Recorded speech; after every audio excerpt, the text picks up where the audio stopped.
Ladies and gentlemen, boys and girls. Another year is about to pass us by, and we'll soon be plunging head first into 2019. Before we slam the door on yet another year full of terrible people doing terrible things, we're gonna go ahead and do what we do every year, and just really dwell on what made 2018 so specifically bad, and who was personally responsible. Welcome to Internet Today's Worst People of 2018 Holiday Special. Jing, jing, jing, jing, jing, jing, jing, jing. Why don't you have a seat? While previous years at least allowed everyone a brief moment of optimism before everything went straight to hell again, 2018 waited precisely 0 days before reminding us that years are a human construct and the clock hitting midnight on December 31st isn't some magical reset button. On New Year's Day 2018, we all woke up feeling a little bit groggy, got the sand out of our eyes, fired up the old internet on our stupid little phones, and learned that Logan Paul, one of the most popular e-celebrities on YouTube, or I don't know, any platform, had gone to Japan, hiked into a forest known primarily as a place where a lot of people go to commit suicide, and, surprise, found a dead body. Who could have predicted this? Being Logan Paul, this was of course all recorded, edited, and then published to YouTube under the title, "We Found a Dead Body in the Japanese Suicide Forest," where it was immediately watched by Logan Paul's millions of fans, most of them who you would assume or hope are quite young. Yeah, and then of course it was not long before non-fans of Logan Paul, many of whom already viewed him as a terrible influence, a garbage content creator, and the human embodiment of everything wrong with influencer culture, collectively uttered a, "What the fuck, man?" It's one thing to find a dead body. It happens. It's another thing entirely to go looking for one in a place where you know there's a pretty high likelihood that you're gonna find one, and then record the whole experience for a fucking YouTube vlog targeted at children. And somehow, at no point in the process from planning this out to publishing the whole thing on YouTube did Logan Paul or anyone in his circle stop and think to themselves that perhaps this was the kind of thing a complete sociopath with no respect for human life would do. Sociopath! Adding to that was the fact that throughout the video, Logan and his pals seemed to be genuinely excited about their fun little discovery and all the views that it will surely generate. It also didn't help that upon closer inspection, it turned out Logan Paul had made several videos during his trip to Japan, and they pretty much all demonstrated that he's a complete asshole with no respect for other cultures. Running around treating Japan like his own personal playground and just generally being a dick and an inconvenience to every person that was unlucky enough to end up in his path. It was kind of gross. And while YouTube did end up punishing him slightly by removing him from their preferred partner program, the effect was felt across the platform by all of YouTube's creators. Thanks, Logan. Yeah, it's a bad problem, and we talked about it recently on a video where it's like PewDiePie makes a bunch of oopsies, and he'll always be fine, but all of those oopsies aren't really great for the rest of the community. And the Paul problem was, yeah, it was bad. Now, when one of the biggest creators on YouTube, regardless of who it is, does something stupid and offensive, everyone below suffers thanks to ad agencies all at the same time deciding to just not risk advertising on the platform at all because someone might make an oopsie. Yeah, it makes everyone else look bad. Thanks, Logan. Thanks, yeah, buddy. Anyway, speaking of bad YouTube people, whoever is responsible for those Joni Yes Papa animated videos can go straight to hell. Yeah. Unlike the whole Elsagate phenomenon from years past, the dozens, perhaps hundreds of computer-generated Johnny videos, they're not exactly harmful to children. They're just annoying as hell. And the view counts on these damn things, which are in the hundreds of millions, means they not only ended up in everyone's suggested videos tabs for no fucking reason, but it also really shows how many parents worldwide are just sticking an iPad in their kids' faces and then just trusting the internet to do their job for them, which you'd have thought everyone already fucking learned was a terrible fucking idea after the whole Elsagate thing. To be fair, this was on YouTube too, because they fucking said after that Elsagate thing that this was all gonna change. Well, they were gonna get rid of harmful kids content. This is not really harmful, it's just kind of weird. He's telling them to open their fucking mouths. Yeah, that's true. Yeah. What do you think Papa's gonna put in there? It's an old nursery rhyme though, from India. Yeah, well, too bad. So is Baby It's Cold Outside. Although, we know, it's been clarified that it's not exactly what it means. It's a fucking joke. We're not gonna relitigate Baby It's Cold Outside. Yeah, but we will relitigate Johnny Papa Yes, whatever. Anyways, the fact that the melody and lyrics to Johnny Yes Papa are now stuck inside of our brains forever is simply unforgivable. Yeah. Fuck you. Yeah, it's very annoying. Now, also in bad YouTube people, remember Philip Muchin? Ah! Yeah, he's the guy that parlayed his love for Nintendo games and years of hard work producing YouTube videos around that subject into securing a dream job working for IGN. Only to then do the stupidest thing and fuck everything up by being dumb and lazy. Yeah. He plagiarized someone. And it wasn't just plagiarism. This was blatant plagiarism. Philip Mushin's IGN review of the game Dead Cells, while just 3 minutes and 45 seconds long, about a page of script, was almost entirely made up of sound bites lifted nearly verbatim from a review of the game by a small YouTube channel called Boomstick Gaming. And Boomstick Gaming noticed this almost immediately, thanks to the fact that IGN, one of the biggest and most prominent gaming news and reviews brands on Earth, and probably was like, oh, cool, another review for Dead Cells. I wonder I wonder what they thought of it. Yeah, exactly. Oh, interesting. Yeah, it's one thing to do plagiarism on like a school essay that no one besides your teacher is ever going to see. It's still wrong and you shouldn't do it. But it's another thing entirely to commit blatant plagiarism for something that hundreds of thousands of people are going to see. Yeah. The audacity of this dude to think that literally no one watching his video would be able to connect the dots is staggering. And even more staggering was Philip Mushin's defense of himself, in which he said any similarities between the two videos were entirely coincidental, and hey, good luck finding any other examples of potential plagiarism in all my previous work, guys. Ooh. Well, they looked, and outlets like Kotaku, they took him up on that and quickly found that Mushin had done a whole lot of plagiarism in all of his previous videos as well. Philip Mushin does a plagiarism. So he was, of course, fired from IGN, good on them, who also scrubbed their archive of everything else Philip Mushin had ever done for them. His career at what was presumably his dream job was erased because he was too lazy to simply play a video game and form 3 minutes and 45 seconds worth of opinions about it. He has since then returned to posting on his own personal YouTube channel, and that's the one that got him the job at IGN. But unsurprisingly, the view counts not quite as hot as they were before he took the job at IGN. Probably because he's a lazy liar.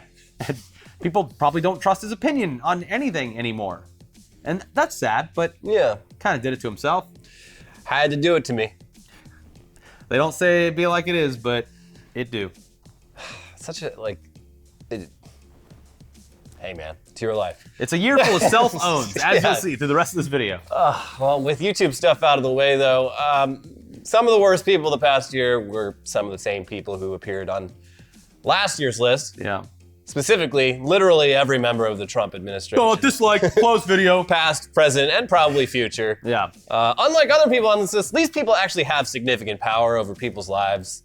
They literally run the government. So it's not really a matter of if you don't like it, just don't watch. It would be impossible to list every single shitty thing the Trump administration did in 2018, but let's at least try to give it a quick once over. I'd like to say, too, it's like when we put it on last year, people were like, well, why don't you guys just wait and see what he does first? Yeah. We all saw everything. It's been like over 2 years. We've seen a lot. And you know what? My opinion is fully formed. Hey, I'm going to go out on a limb here and say it. Watch out, YouTube. Donald Trump is a piece of shit. Whoa. Whoa. Whoa. Wow. You were biased, Ricky. What's so with all biased. this bias? Wow, I'm so biased against actual fucking pieces of shit. Who have been pieces of shit their entire life. Yeah. Who had everything given to them on a silver platter. And not only ruined a bunch of stuff, but were also diabolically bad. Like, the day we filmed this was the day that he had to dissolve his charity for literally paying his other companies through the charity. A lot of crimes. The one charitable donation they made one year that was actually a charitable donation was $7 to the Boy Scouts of America, and it was written off as membership fees for Donald Trump Jr. when he was a kid. Holy shit. So fuck him. Holy shit. Okay? Now, here's some things that he did. Trump's Department of Homeland Security Secretary Kirstjen Nielsen and Attorney General Jeff Sessions, they decided that the best way to deal with illegal immigration across the southern border until a wall was built is to separate extremely young children from their parents for months on end and keep them in what essentially is a child prison. And like so much of what these people do, the entire operation was done with complete incompetence. Shitty record keeping on where parents and children were being held or which kids belonged to which parents. It was all bad. Clusterfuck. And more recently, a 7-year-old girl, she died while in custody, and the response from many on the right and in the Trump administration was basically, hey, that's what happens when you break the law. Lovely. EPA Administrator Scott Pruitt resigned from his job after 1.5 years of being extremely corrupt, even compared to his peers. At the time of his resignation in July, he was embroiled in a pretty insane amount of scandals, from using government money to fly first class on all of his flights to renting a room from a lobbyist for just $50 a night. Oh, what Sketchy. a steal. Yeah. to having a $43,000 soundproof phone booth installed in his office, to basically treating his government staff as his personal assistants. There was like he had like a dozen investigations from within the government, his own fucking government, into his bullshit. At least he didn't have the Matt Lauer door locking mechanism under his table. At least, yes. Yeah. Yeah, at least. I'm trying to find some silver lining here, Elliot. But yeah, I mean, scandals aside, the worst thing of all about this guy was the way that Pruitt used his job as head of the Environmental Protection Agency to do the exact opposite of protecting the environment. Instead, working to loosen any and all existing environmental laws at a time when anyone without their heads completely up their ass realizes that we need to make some big fucking changes to how much greenhouse gas we put in the atmosphere if we want to avoid having all our kids live in an apocalyptic hellscape in just a few short decades. Although, having seen how kids act on the internet these days, they deserve it. They deserve it. Yeah. I'm gonna go rev the car right now. Yeah. Trump himself, of course, demonstrated time and time again that he's a big fan of people like Vladimir Putin, Kim Jong-un, and Mohammed bin Salman, while simultaneously alienating himself from leaders of countries America has historically been allied with. Despite the unanimous consensus of the U.S. intelligence community and various intelligence agencies around the world that Putin is responsible for rampant election interference in the U.S. and Western Europe and has demonstrated repeatedly over the years that he probably shouldn't be trusted, Trump chooses instead to just trust him. It's his good buddy Vlad. Vlad would never lie to Trump. No, and in July, Vlad appeared on stage with Trump at a summit in Finland where Trump defended Putin and claimed all the various intelligence agencies, what they were saying about Putin was just wrong. Oh. So, but case closed though. Yeah. He's saving money, government spending by just telling it like it is. Guys, we don't need all these people working at like the CIA and the State Department and the FBI. Just take people at their word. Unless it's a woman. I asked Vlad if he did it. He said he didn't. Yeah. Case fucking closed. Yeah. Easy. When Saudi Prince Mohammed bin Salman, one of the worst people of this year or any year, was accused of having personally ordered the murder of Washington Post journalist Jamal Khashoggi, Trump again refused to believe any of it, even when various intelligence agencies around the world again concluded that bin Salman absolutely had orchestrated the murder and had even overseen it via Skype. In the face of overwhelming evidence, Trump insisted that the lucrative business of selling weapons to the Saudis was just too valuable to take any sort of stand on the issue. What, are we just gonna leave this money on the table? Meanwhile, those weapons that we're selling the Saudis, those are being used to absolutely decimate the nation of Yemen, which, in even the best case scenario, will remain a hellscape for its residents for at least a few decades once the fighting is over. We did it. Okay, so what else? Oh yeah, Trump decided to meet with Kim Jong-un in a big pointless ceremony in which the United States got absolutely nothing that it was asking for, and Kim Jong-un got a bunch of international legitimacy for free. Yeah, it's nice that these two guys could have a chat face-to-face, but the whole reason we and the rest of the world have been so hostile towards North Korea for the last 6 decades is because, I don't know, their human rights situation is fucking terrible, and they're constantly threatening to bomb the shit out of South Korea. Yeah, but maybe stop doing that and we'll talk. But he looks so jolly. He's very well fed. Kim Jong-un had his own brother assassinated less than 2 years ago. This is not a good guy. And if he's not going to agree to stop any of this shit, then there's not really any point in meeting with him for what's essentially just, it boiled down to a big expensive photo op that will no doubt haunt our nation for decades. Yeah, but hey. It's going to be in history books as long as those commemorative coins, the value keeps going up. Yeah, it's the one thing that's worth anything out of the whole administration because they're limited. Yeah. Oh, and who could forget? There's, of course, the fact that witch hunt around Trump's extremely sketchy campaign staff somehow keeps finding actual witches. Weird. Trump's former lawyer, Michael Cohen, who was also the deputy finance chair for the Republican Party, along with campaign foreign policy advisor George Papadopoulos, campaign national security advisor Michael Flynn, campaign aide Rick Gates, and campaign chairman Paul Manafort have all been found guilty of crimes having to do with some very shady illegal shit they did while working to get Donald Trump elected as president. And contrary to Trump's repeated insistence that these guilty verdicts all just keep exonerating him from any personal wrongdoing, it's becoming clearer and clearer that at the very least he was cool with the fact that all of this was going on. Yeah. There's just the fact that more than any other administration in recent memory, this one seems to be just an absolute shit show behind the scenes. One anonymous White House employee wrote an op-ed about how much of a fucking mess things were and how their job was essentially limiting the amount of shitty decision by the president. Fired Trump aide Omarosa Manigault wrote an entire book about how much of a dipshit her former longtime boss's White House was. There was also the Bob Woodward book from the guy who literally fucking broke the lid off of Watergate. Yeah. The amount of people either quitting or getting unceremoniously fired only to be replaced by arguably worse or just much dumber people, or just anyone that would take the job, as we saw with the chief of staff. Getting harder to fill these positions. It's I guess you could say strange. They replaced Jeff Sessions with a guy whose previous job was marketing an actual big dick toilet, so that should be a good example. Trump said in his campaign that he'd only be hiring the best people, yet appears to now have perhaps, that might have been a lie, but Trump never lies, so maybe he's actually telling the truth. Maybe these are the best people. He's just cycling through them. Also, I fucking find it so wonderful that he is actually fulfilling the campaign promise of draining the swamp, although it's not because of him. Yeah. It's because of the Mueller investigation. You gotta make a swamp before you can drain a swamp. He inadvertently exposed not only himself, but everyone that worked with him to federal investigations. People that would have otherwise probably gotten away with just being sketchy criminals for the rest of their lives. He could totally spin this and be a martyr. Like, I fell on the knife. Like, I was like, I want to save this country, so I fucked myself and everyone that ever helped me. So I fell on the knife, and I did some bad shit, but I wanted to expose everyone else. Hero. You should do that. You should really do that, Donnie.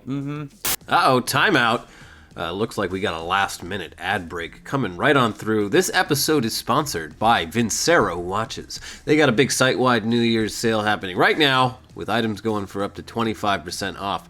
Vincero's mission is to create compelling luxury timepieces with impeccable craftsmanship to inspire as many people as possible to elevate their game and live their best life. They learned that luxury is a process. It's not about specs, it's not about price, and luxury is definitely not just some marketing term to be thrown around all willy-nilly. It's about attention to detail. It's about a step-by-step process to craft every product. This process is what separates Vincero from the competition. The belief that you deserve the best. Vincero's designs are rooted in the values of bold, daring, and pioneering. They hope that each piece instills a sense of rebellious confidence in the wearer. Keep things classy, but never be afraid to challenge convention. It's time to live your legacy with Vincero right by your side. These watches will stand out, get you noticed, and set you apart, all at an accessible price. And for a limited time, that accessible price is even more accessible, guys. So head over to vincerowatches.com/WWN sale to get 25% off of the usual low prices on stuff all over the website. Again, that is VINCERO watches.com/WWN sale. And that'll get you 25% off. All right, back to the worst people of 2018. Of course, the shitty Trump people extend far beyond the administration itself. There was, of course, that Florida man with the van covered entirely in insane Trump imagery who mailed a bunch of bombs to people who criticized the president. Whoops. And the insane discussion around that whole thing as it was happening, where half the fucking country actually seriously entertained the possibility that this was all just a false flag. That was a fun day. Yeah. On major news networks, too. Then, in some more lighthearted fare, there was Lil Jacob Wall and his stupid press conference accusing Robert Mueller of rape, which didn't really go anywhere. Still waiting on all that further evidence that you promised, Jake. Meanwhile, gonna be following your Twitter account day in, day out, because it is a gold mine. I want to know what they're saying at all those hipster coffee shops. Yeah. And Jake lets you know. He's the real spy. There was Laura Loomer, whose method of helping the Trump agenda is to just show up at various places and yell hysterically at people and or handcuff herself to things. Yeah. There's Gavin McInnes, who went from new media entrepreneur to leading a weird gang of nationalists who practice No Nut November year-round. And shove butt plugs in their ass to own the libs. I am thoroughly owned. There's Mike Cernovich, who, in addition to being just kind of all-around shitty, is also personally responsible for the fact that we're probably not getting another Guardians of the Galaxy movie for a while, if ever. But we're gonna get the best Suicide Squad 2 ever. Thanks, Cernovich. That's the silver lining. Yeah. I am excited for that. Then, of course, there's Alex Jones, a man who was once viewed as crazy, but mostly harmless. Although, he's graduated over the years to somehow being a trusted voice of authority, despite demonstrating constantly that he actually is a complete nut job. He told stupid lies on a daily basis to an adoring audience of morons. That's bad enough. But the guy is personally responsible for parents of murdered children being harassed by his fans under the impression that they are crisis actors. And in the past year, thank fucking God, the chickens finally came home to roost for this dipshit by him losing his platform on YouTube, Twitter, and various other sites, while also being sued by the Sandy Hook parents whose already shattered lives were further ruined thanks to Alex Jones convincing his viewers that the whole event was a false flag. Get fucked, Alex Jones. May 2019 be even worse than 2018. Also, it was Roger Stone actually had to admit in court that, yeah, he blatantly wrote fake articles for InfoWars. Yeah, he's on a whole different level. I feel like he's gonna have a pretty fun 2019. I'd venture to guess. Yeah. And you know what? Fuck it. Let's just go ahead. If you were gonna leave, you've left already. Yeah. Let's just everyone that's sticking around, you're here. Yeah. You're here for the whole video. Yeah, fuck it. Let's just go ahead and add the National Rifle Association to this list. And yeah, just everyone working there. Somehow, over the past few decades, an organization that was built around shit like gun safety, marksmanship, and hunting morphed into a group that treats even the slightest whiff of sensible firearms legislation as a threat to America's existence. Mm-hmm. This, despite the fact that the majority of American gun owners actually support common sense gun laws like background checks, and despite the fact that 2018 was the deadliest year on record for school shootings in the US. Mm-hmm. We did it. Meanwhile, the NRA has expanded the scope of their mission far beyond just guns. They've become a kind of just a group that pushes various Republican talking points completely unrelated to guns on their NRA TV streaming service, which is essentially just ads for gun companies. Yep. They're a lifestyle brand for people whose entire identity is built around the fact that they own a gun. Yeah, and also that Russian spy just got charged and was colluding with them. So, listen, I've said it before, I'll say it again. I like guns, but also I can very easily look at the NRA and be like, there's some fucked up shit going on there. There are other... We are going to learn about probably in the very near future. There are other gun societies in this country that are much more on the level. Yes. But the NRA, though, they're also just fucking hypocrites. Now, despite advocating for the idea that the only way to stop a bad guy with a gun is a good guy with a gun, they've repeatedly been eerily silent when the good guy with a gun turns out to be black. In just the last 2 months, 2 black gun owners using their guns to try and stop gun violence that was happening around them, they were both shot dead once police arrived at the scene. In the first instance, a bar bouncer in full security guard attire pulled out his gun to respond to shots being fired in that bar. And he was killed by police when they arrived at the scene and fired at the first guy that they saw holding a gun. That same thing happened just weeks later at a mall in Alabama, where a man legally carrying a concealed handgun pulled out his gun when he heard shots being fired and then was killed by police when they showed up. And that seems like the kind of thing that you would expect the NRA to get real fucking mad about. Mm-hmm. They would they would be marching on Washington, goddammit. But no, they didn't. They should be mad, seeing as how these people were legal gun owners, and they did exactly what the NRA advocates for. And instead they were just killed for it, and the NRA did nothing and said nothing. Well, I understand. Dana Lausch or whatever, she's got to sell that beet juice on Fox News all day. She's kind of busy. She is busy. Mm-hmm. She is busy. So yeah, we could go on and on with the politics side of this video. Because again, when you have political power, the bad shit you do actually affects people. Mm-hmm.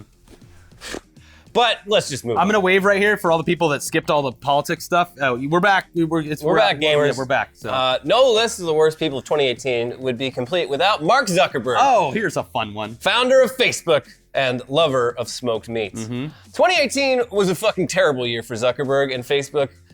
And the reasons why are probably too numerous to list, but good fucking riddance. Yeah. What it boils down to, though, is the fact that Facebook has spent years positioning itself as the social network of choice for billions of people and has repeatedly betrayed the trust of its users or just not taken any responsibility for protecting those users' personal information. Mm-hmm. Everyone already knew that Facebook was the perfect place to spread misinformation and propaganda very quickly, very efficiently, and for dirt cheap. But the revelations about Cambridge Analytica this year really helped drive home how little Facebook actually cares about any of its users.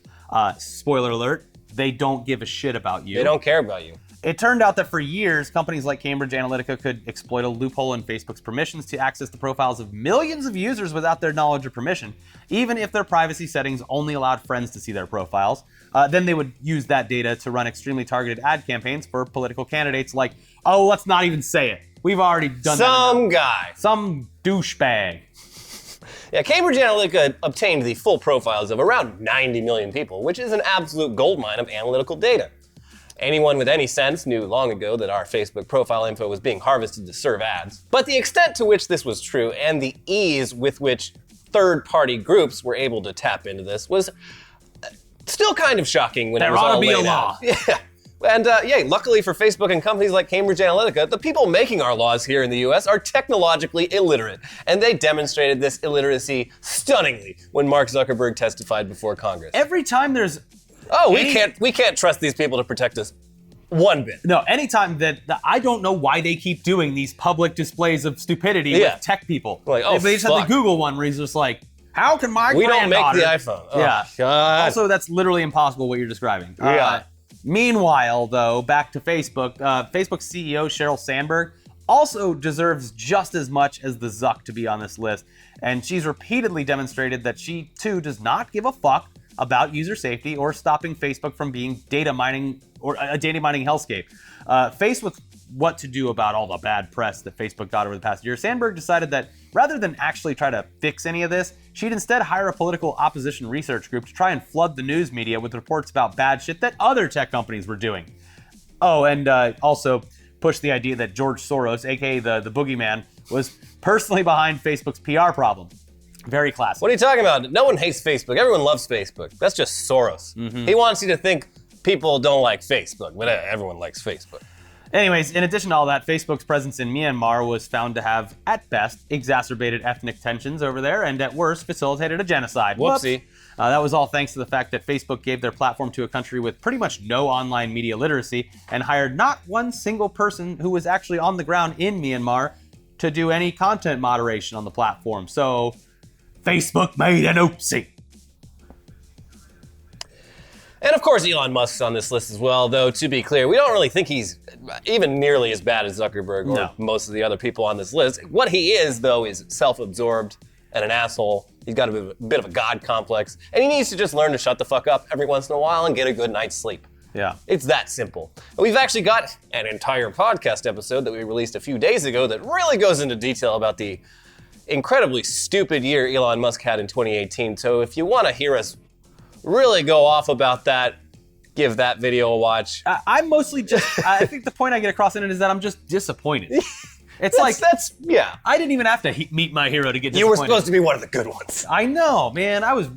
He was a fun one to watch for the past couple of years, and now it's fun for a different reason, and it sucks. What we will say here, though, is Elon Musk, he demonstrated perhaps better than anyone else on this list, including Logan Paul, that having millions of adoring fans can absolutely make you lose all perspective and not realize you're being a stupid asshole. The ultimate example of this was when he accused that hero in the Thai cave rescue of being a pedophile for no fucking reason, except for the guy criticized Elon's idea for rescuing the kids as something that would never actually work in this situation. But Elon also used the fact that millions of people absolutely adore him to go after journalists who simply wrote about how the Tesla Model 3 production was not going well. It seems like after years of being loved by many people, including us, for being an innovative businessman, that he completely lost the ability to take any criticism whatsoever.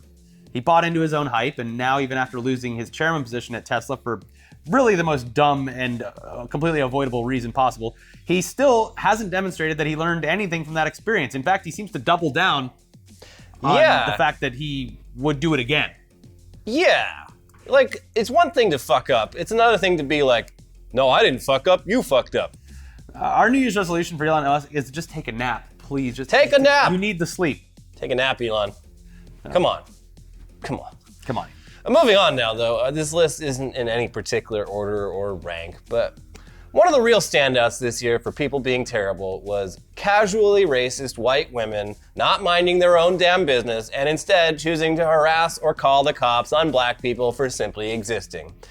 This very specific phenomenon repeated itself time and time again in 2018, almost to the point of absurdity. Yeah. There was the Starbucks employee who called the cops on two black men for sitting inside a Starbucks waiting for their friend to show up.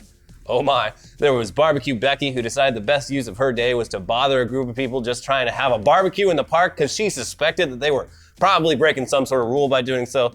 There was Permit Patty, who called the cops on a child for committing the crime of selling bottles of water on a hot day. There was that white woman who harassed her black neighbor and tried to stop him from entering his own apartment because she was so certain that he didn't live there. How about the white cop woman who shot the black guy in his own apartment? Yeah, she's probably the worst of... I would say so. She didn't call the cops, she was the cops. Yeah. And she cut out the middleman. Took matters into her own hands. Yeah. Despite the fact that at this point, most white women have to be aware that this is, it's a fucking meme at this point. How can you not see this? You've seen the videos. Why do you have to step in and do something? I will be the one that's different. It never goes well. Yeah. And it almost always results in these people losing their jobs. But still, it just keeps happening. And it's so confusing why it does. Yeah. There are an absolute absurd amount of examples from just the past year of white women harassing black people or calling the cops on them for simply existing in places where white people also exist and assuming that they must be up to something illegal. It's weird and it's sad, but it's also nothing new. Now, the silver lining, at least, is that thanks to phone cameras, these incidents are actually getting seen by people who might otherwise believe that discrimination isn't actually something that happens all the damn time. It's eye-opening, and hopefully, at the very least, if people aren't going to stop being racist because it's stupid and wrong, maybe they'll at least keep that racism to themselves to avoid having their face plastered all over the internet. Yeah. You would hope, but... You would hope. But this year kind of keeps fucking happening. This year kind of proved that it's just going to keep happening anyway. Again and again. Yeah, it's so weird. At least they know once the camera's on, like you can see them like hide, like they're just like, oh gosh, who could have thought that? There was a lot of them, like the one with in the apartment, like he starts filming right away and she like notices and still just like won't fucking let it go. Then they snap. When they see they're getting filmed, like time to act even crazier. Yeah, like maybe if I act even crazier, I can disrupt the phone and it'll all be static and I'll get away with it. Yeah, so that's 2018. We probably missed a few people. We definitely missed a few people. Yeah. It's hard to keep it all. A lot of bad people. I don't know. If we missed someone, leave it down in the comments. Yeah. Let's all really just dwell on the bad stuff about 2018 because at the very least, it'll make going into 2019 feel like you will feel that refreshment. Yeah, be like nothing could be that bad. As long as Logan Paul doesn't find a dead body on day one, this year is already off to a better start. Yeah. Yeah. So think of it like that. The glass is half full with dead bodies. It seems like right now, justice is being served across the board for a lot of people that were bad boys and girls last year. It seems that maybe Logan has learned his lesson. It seems that things might actually be better next year. Or in 2019, if you're watching this in 2019. Hey, comment on like this comment if you're watching 2019. But let's just take it one day at a time. We'll be here to put people on blast, so just stick with us. Donate to the Patreon unless you want to be a bad person of 2019. The worst people of 2018. The people who didn't support people who didn't support the show so that we could keep doing this and not have to go get jobs doing something else. Thank you for watching all the content this year. Seriously though, go check out the Patreon. Yeah. It would be very nice if you take a peek. Could, like $5. We'll do the Wikipedia approach where it's like, Wikipedia is like, if everyone just dropped $3 right now, we would be able to stop bugging you forever. Fuck $3. Put $5 down. And we just won't mention it for a while. I deserve more money than Wikipedia. Yeah. Yeah. Yeah. Yeah, I said it. Yeah, now we're the worst people of 2018 too. We are. Although I did donate to Wikipedia, so all right. I feel good about it. Good. Bye. Bye-bye.